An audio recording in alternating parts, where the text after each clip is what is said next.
สวัสดีครับวันนี้ผมจะมาดูวิธีการเติมน้ำในหม้อน้ำหรือว่าหม้อพักน้ำของ GPX Drone 150กันนะครับเจ้าดู150นี้เมื่อใช้ไปสักพักหนึ่งนะครับน้ำยาในหม้อน้ำก็จะลดลงไปเราจะสังเกตจากตรงไหนที่หม้อน้ำนั้นลดลงไปเจ้าดู150นี้จะเป็นระบบระบายความร้อนด้วยน้ำมีหม้อน้ำนะครับตรงนี้หม้อน้ำแล้วก็มีหม้อพักน้ำสีขาวๆนะครับเมื่อเราใช้ไปสักพักหนึ่งนะครับน้ำยาในหม้อน้ำนั้นนะครับก็จะลดลงเราจะสังเกตจากตรงไหนครับมันจะมีมาร์กนะครับแม็กซิมัมนะครับแล้วก็มินิมัมหากระดับน้ำนะครับสังเกตจากสีฟ้าๆนะฮะตรงนี้อาจจะสังเกตยากนิดหนึ่งสีเขียวๆนะครับมันพร่องลงมานั่นหมายความว่าน้ำในระบบนะครับระบายความร้อนด้วยน้ำนี้มันหายไปอะไรที่ทำให้หายไปเพราะมันมีระบบนะครับน้ำจากหม้อน้ำที่ส่งต่อนะดึงขึ้นไปนะครับถ้าน้ำเดือดมันก็จะมาเติมพักไว้ตรงนี้หากว่าเครื่องยนต์เย็นมันก็จะดึงกลับเข้าสู่หม้อน้ำทีนี้การดึงกลับของมันดึงได้บางส่วนอีกส่วนหนึ่งมันหายไปกับท่อเนี่ยข้างบนเนี่ยมันหายออกไปเนื่องจากไอความร้อนสูงมันหายไปทีนี้เราจะเติมเพื่อให้ได้ระดับมาร์กตรงจุดเนี่ยที่ QC เขาจุดไว้สีเหลืองเนี่ยเราจะทำยังไง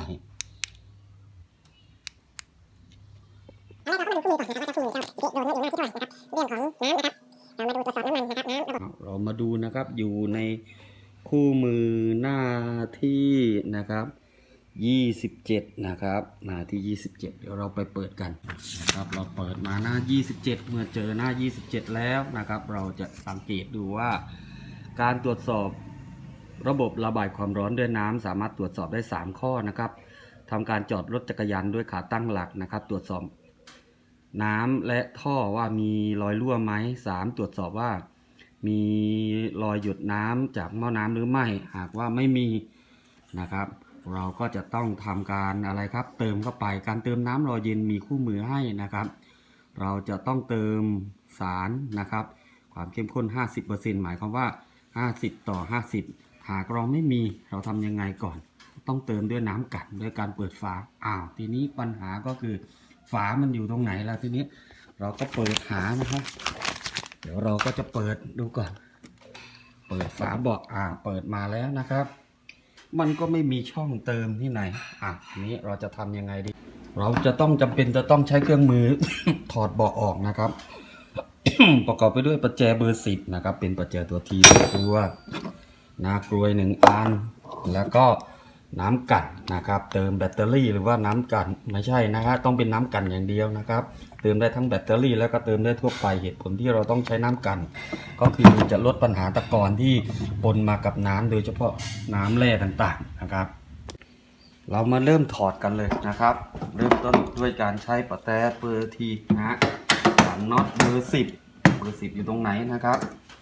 เบอร์10เดี๋ยวจับให้ดูนะครับเบอร์10อยู่ตรงนี้นะ1ตัว2ตัว3ตัวและตัวที่4มันซ่อนอยู่ตรงนี้นะครับโอเคนะครับ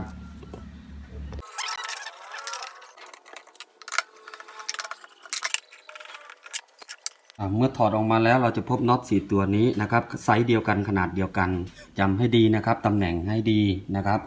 1 2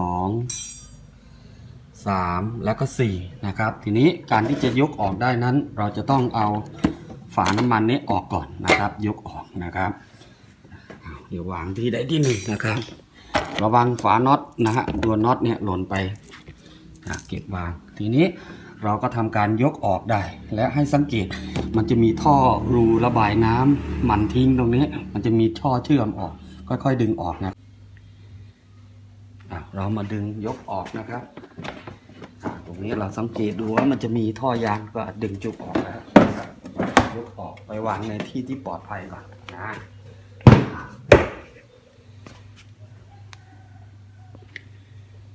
ทีนี้เรามาตรวจสอบนะครับฝาน้ำมันยังเปิดอยู่ทำยังไงครับปิดฝาถังน้ำมันให้เรียบร้อยนะครับใส่กลับไปเข้าไปที่เดิมเพื่อความปลอดภัยนะครับทีนี้เรามาสังเกตดูนะครับว่ามีอะไรบ้างในตำแหน่งที่เราเปิดเบาะเค ขึ้นมาแล้วนะครับ เราสังเกตดูข้างในนะฮะเราก็จะเห็นฝานะครับเอาละครับตรงนี้แหละที่เรียกว่าเป็นฝาหม้อน้ำแต่เราไม่ควรเติมตรงนี้นะฮะเราต้องมาเติมที่ตรงฝาพักหม้อน้ำเนี่ยเป็นยางนะครับ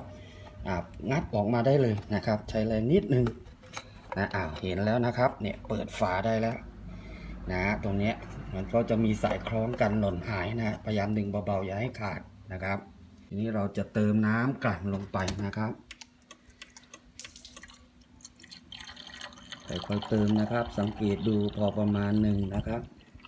แล้วก็ยกออกมานะครับ เรามาสังเกตระดับนะครับว่าโอเคได้ระดับหรือยังนะครับสังเกตโอเคได้แล้วนะครับพอดีเลยครับจากนั้นก็ทำการปิดฝาให้เรียบร้อยเข้าพื้นที่เดิมนะครับสังเกตว่าแน่นไหมนะครับลองขยับดูโอเคนะครับเรียบร้อยแล้วนี่ก็เสร็จสิ้นวิธีการเติมนะครับ